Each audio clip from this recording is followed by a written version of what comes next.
Dicen que nos dirigimos a una crisis hídrica, que la ciudad se va a ir al carajo. Son las recientes expresiones de las autoridades de la Ciudad de México para reconocer que en materia de gestión del agua se está viviendo una situación extraordinaria, yo diría una crisis de sustentabilidad. Si observamos las cifras relacionadas con la problemática del agua en nuestra ciudad, desprenderemos que hace tiempo que la misma ha dejado de ser sustentable. Existe un reconocimiento oficial desde hace 5 años o muchos más de la falta de un abastecimiento regular a más de millón y medio de personas, la desigual distribución del agua potable entre las delegaciones y al interior de las mismas, la desconfianza para beber agua de la red en cerca del 80% de los capitalinos, que nos hace ser, junto con el país, la primera potencia en la compra de agua embotellada. El volumen de fugas en la red de agua potable, que alcanza, según las cifras oficiales, ya el 41% del total, derivado de una antigüedad en la infraestructura hidráulica que acumula entre 40 y 60 años que no se ha renovado para nada. También sobre la sobreexplotación de los acuíferos profundos, que cifra ya el 22% o más, y sus consecuencias, tanto el incremento de costos energéticos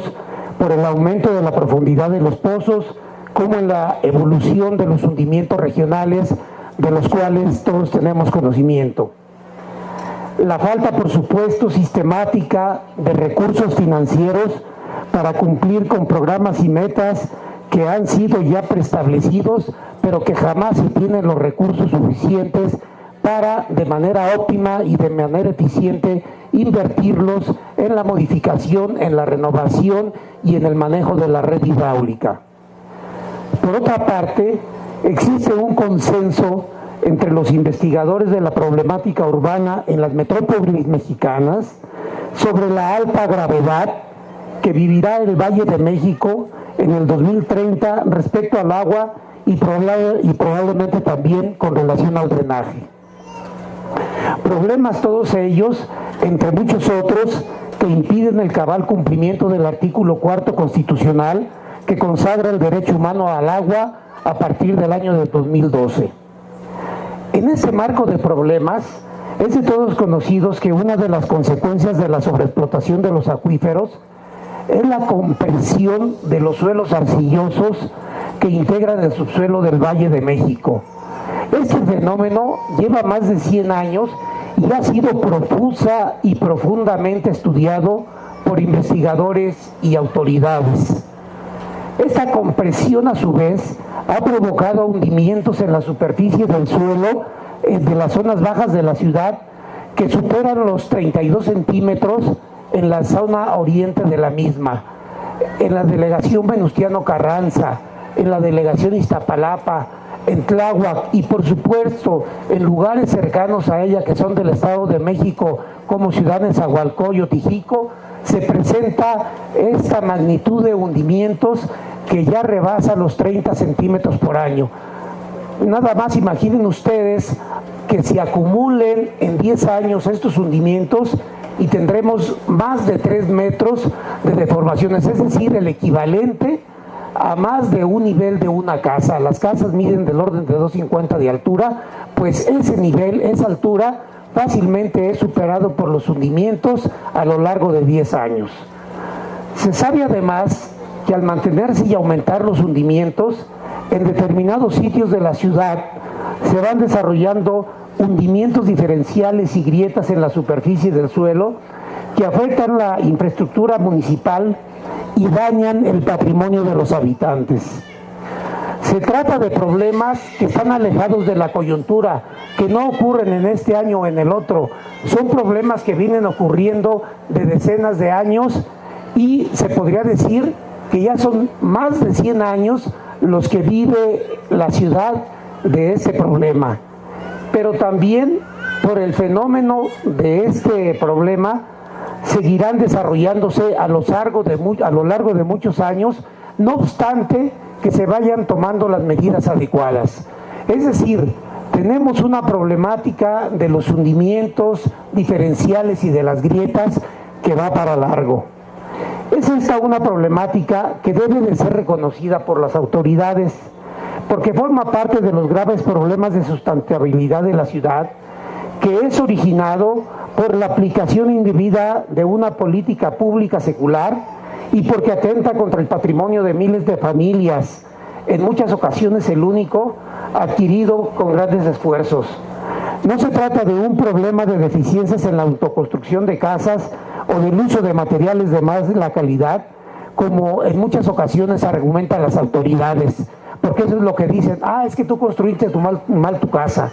De ninguna manera. Puede ser que haya algunos problemas de esa naturaleza, pero fundamentalmente el problema de las grietas y los hundimientos diferenciales que están deteriorando permanente y gravemente el patrimonio de muchas familias es el problema de una mala gestión del agua.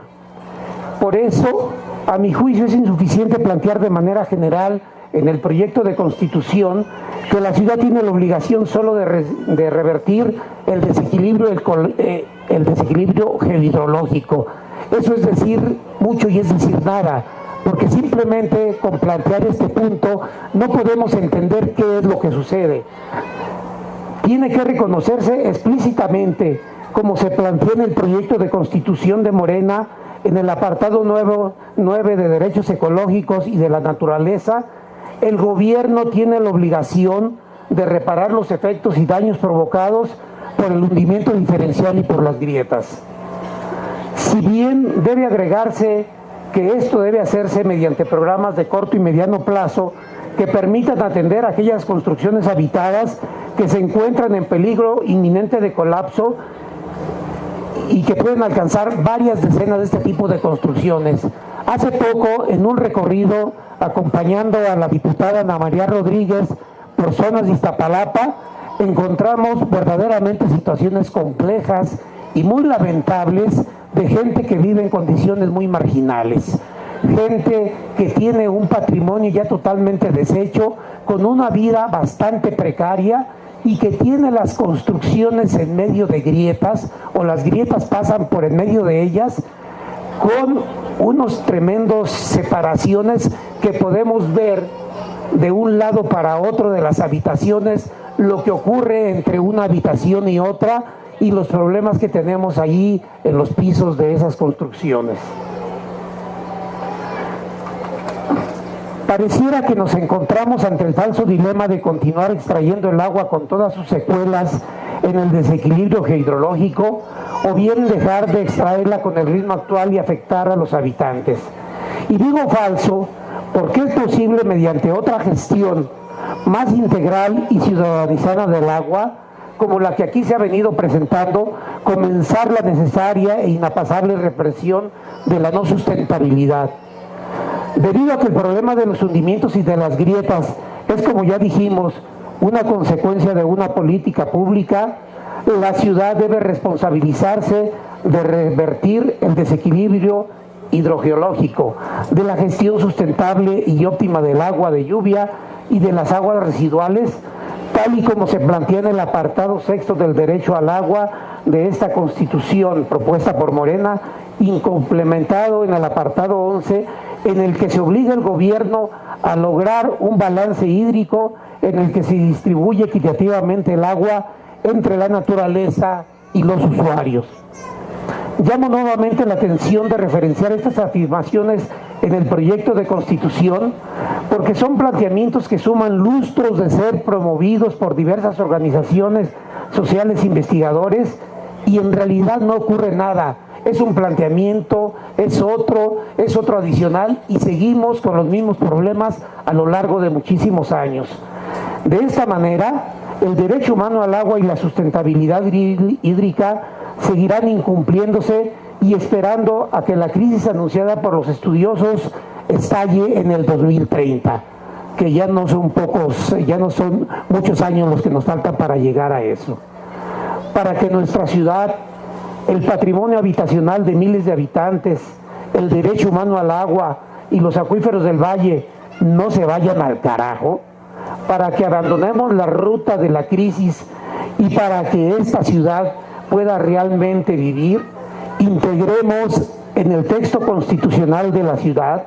estos apartados que yo acabo de comentar y agreguemos en el texto que son problemas que deben tener como referencia la visión de Cuenca y su inmediata instrumentación.